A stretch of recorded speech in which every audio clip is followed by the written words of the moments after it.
If you are a young person, you open up your phone and all you see is dead Gaza baby, dead Gaza baby, dead Gaza baby, right. Diddy, dead Gaza baby, dead Gaza baby. You heard that correctly. That was Van Jones and his fellow Zionist Bill Maher making light of all of the dead Gaza babies that we see on our phones every single day. So Boomer Maher, being a boomer, outdated racist Zionist, blames people caring about what is happening in Gaza on critical race theory because he's brain broken and obsessed with wokeness. And Van Jones, being the good liberal that he is, because he used to work in the Obama administration, he cares a lot about Black Lives Matter and critical race theory, decides to jump in to defend it and say, no, that's not why. And you seeing all the dead babies, that's not the problem. And the Israeli government killing them, that's not the problem. The problem is Iran and Qatar. This is not about critical race theory on college campus. This is about Iran. Iran and Qatar have come up with a disinformation. And when he was called up for his disgusting and disgraceful statement, he, of course, does the non-apology apology where he says, sorry, you misunderstood. And are you really concerned with foreign interference online? Let's talk about that. And when we're talking about this delusional panel full of white supremacy and Zionism and professional wrong people, we are not just talking about the bullshit that Van Jones said during this, or even all the bullshit that Boomer Maher said, which, there's always more where that came from. But also of Thomas Friedman. He's a writer for the New York Times, another Zionist on their payroll that Biden loved, that loves to do the, how can I make this about myself and about Israel? Literally and actually, though, as they're sitting on this panel pretending to want to talk about the peace deal and the end to the war, one thing is very clear that they all make very clear during this panel. And that is whether it's Boomer Maher, Van Jones, or Thomas Friedman, none of them actually care or have considered maybe the Israeli regime stopping the bombings, the massacres, and the killing of Palestinians. No, don't be silly. What they're concerned about is Israel's image on the world stage. My concern is that you have about 1 billion young people on planet Earth who only heard one thing about Israel in their entire lives, and this is that Israel is hurting the Gazans.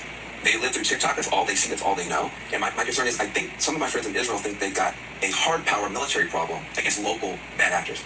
That's true. They also have a soft power global information war problem with a whole generation that just thinks they're doing bad stuff. So if they can stop the bombing, which Trump called for. Pause right there. They could just stop the bombing. How about that? You took a long way to get there. You took a long road to get there and then went to, well, Trump said that they should stop the bombing, and they should. But we need to worry about all the ticky-tack-talk kids and them getting global information thinking that Israel's just doing bad. You could just stop the bombing. I mean, isn't it amazing that that was never even a consideration amidst all the brainstorming for the different PR strategies for Israel, and never once did they consider, what if we just stop killing them? These people are disgusting. The way that they speak about, the dehumanizing way that they speak about the Palestinians, not once do they treat them like fucking human beings. It's all talking about them like they are collateral damage for Israel's PR war. And it really shows how disconnected not only from their humanity that they are, but from reality that all of these rich guys are, that they really think that young people are idiots,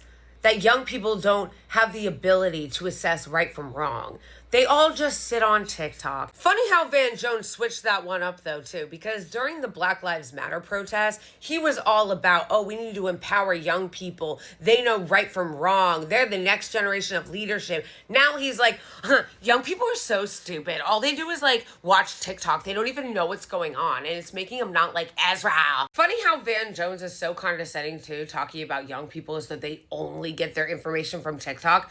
But what he doesn't consider when he's talking to his friends in Israel, how come it never occurred to you guys that maybe some of us were influenced by the way that the Israelis themselves and the IOF soldiers put out content on TikTok? Or did you not see that, Van Jones? Were you unaware of all the social media posts of IOF officers dressing up in dead women's lingerie in Gaza and laughing about it, blowing up schools and mosques, Israelis in their homes laughing and making videos mocking Palestinians starving to death and not having water? This one's free, Van. Maybe you should talk to them.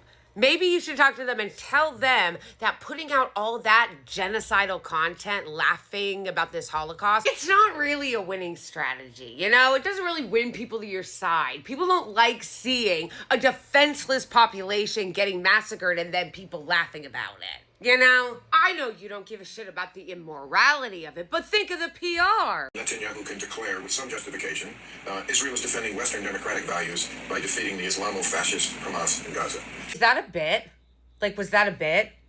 Every time I think these people can't be more fucking out of touch, they're like, hold my beer. Did this alleged Pulitzer Prize winner just really say, and Bill Maher agreed, that Netanyahu had a claim to say that they were defending Western democratic values against the Islamo-fascists? What fucking planet are you bitches living on? And what year do you think we're in that people are gonna buy that shit? And that right there is the real reason why they get so mad that you can see what's happening in Gaza on your phone. Not because they give a fuck or even oppose all the babies and families in Gaza that are getting massacred. Of course not. They only care that you see it insofar as it gets in the way of the bullshit fairy tale they're trying to concoct. Because as it turns out, it's kind of hard to do the, hey, we're the white Western civilization fighting against a scary Muslim, when people get online and actually see that the Islamo-fascist threat you're fighting is actually a toddler.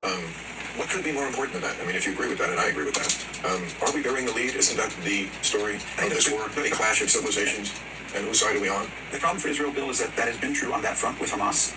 And at the same time, Israel in the West Bank has been engaged in a Western-style colonial enterprise. And the problem was, it didn't... Always, or are you saying recently? Recently. I mean, for this government in particular, this is the first Israeli government that came in with a mandate to annex the West Bank. Where do you even start with this one? He's like, I don't know, man. In occupied West Bank, they're kind of engaged in a Western colonial project of sorts. That is the entire project of the Israeli regime, sir. Are you confused? This is not just the occupied West Bank. Their Western colonial project has been happening since before 1948. Are you new? I'm also constantly reminded that Bill Maher knows literally nothing about anything. Sir, isn't this a clash of civilizations in the end? This has nothing to do with that. Literally nothing. Like, how are you this old, this smug, and this committed to Zionism, and yet you know nothing about what is actually happening there? Imagine being 2 years into the genocide, and these boobs still think that this is about civilizational clashes. This is about Hamas being an Islamo-fascist. That's not a thing. You just made that up. This has quite fucking literally nothing to do with Islam or Judaism or Christianity for that matter. No, they do that shit to confuse you because they don't want you using your fucking critical thinking skills to actually assess what's happening. They want you to use your tribal lizard brain to go, oh, well, I'm Christian and I'm in the West, so that must mean that I should take the Israeli regime side because they're on the side of Western civilization. First of all, what's civilization? Civilized societies don't massacre children and then get mad when people notice that you're massacring them and then want to censor you and take away your First Amendment right because the only problem as they see it is that you're objecting to the massacre. Just as Van Jones says in this clip, he's not upset that the Israeli regime is massacring children. He's upset that people are seeing it on Instagram, and so his solution is not to stop massacring the children, but to censor the act. And see, gentlemen, the problem that you're going to continue to run into is that it doesn't really work to do this is a fight for civilized versus uncivilized values when you're on the side of barbarism. There's nothing civilized about what they're doing to the people of Palestine. And there's nothing civilized about us in the West supporting it. What in your mind makes us the civilized side besides being white? It's actually crazy how obsessed they are with TikTok. Like, TikTok was never even uncensored like that, and they are obsessed with controlling it. All he cares about, Van Jones just said it right there. Even putting aside his grotesque and disgusting comments making light of the genocide in Palestine and the massacre of all the babies, he is sitting there making it very clear that all he cares about is how Israel is perceived in the world. He literally goes on multiple times on this panel talking about oh, there's all the global youths that are really against Israel now, and all they see is Israel hurting the Gazans, and that's really bad for them. What would the end game be? I don't know. I mean, they gave Gaza back in 2005. They unilaterally gave it back. They have offered... I'd like to say that, we can get into this debate, what would the end game be, but this is my reaction to that, okay? The end game, if you can win that debate, but what you win as Israel is you win 7 million Jews governing 7 million Palestinians in perpetuity in the age of TikTok. Yeah. And that's a losing strategy. It is. First of all, that's a lie. They never left in 2005. They've been fucking occupying it and blockading it for 20 years. But also, there it is again. Friedman, only caring about Israel's image.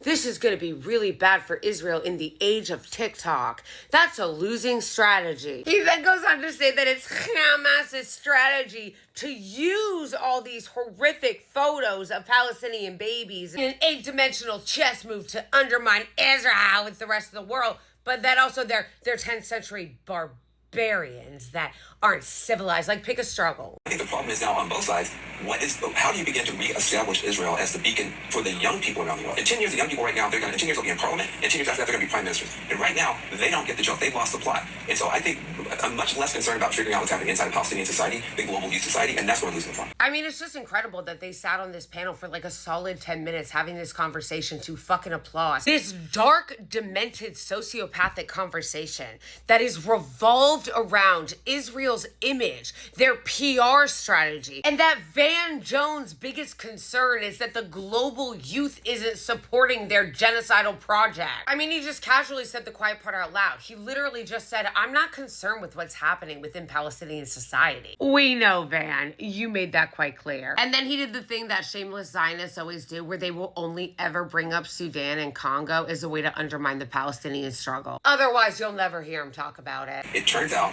that there's a double standard for Jews.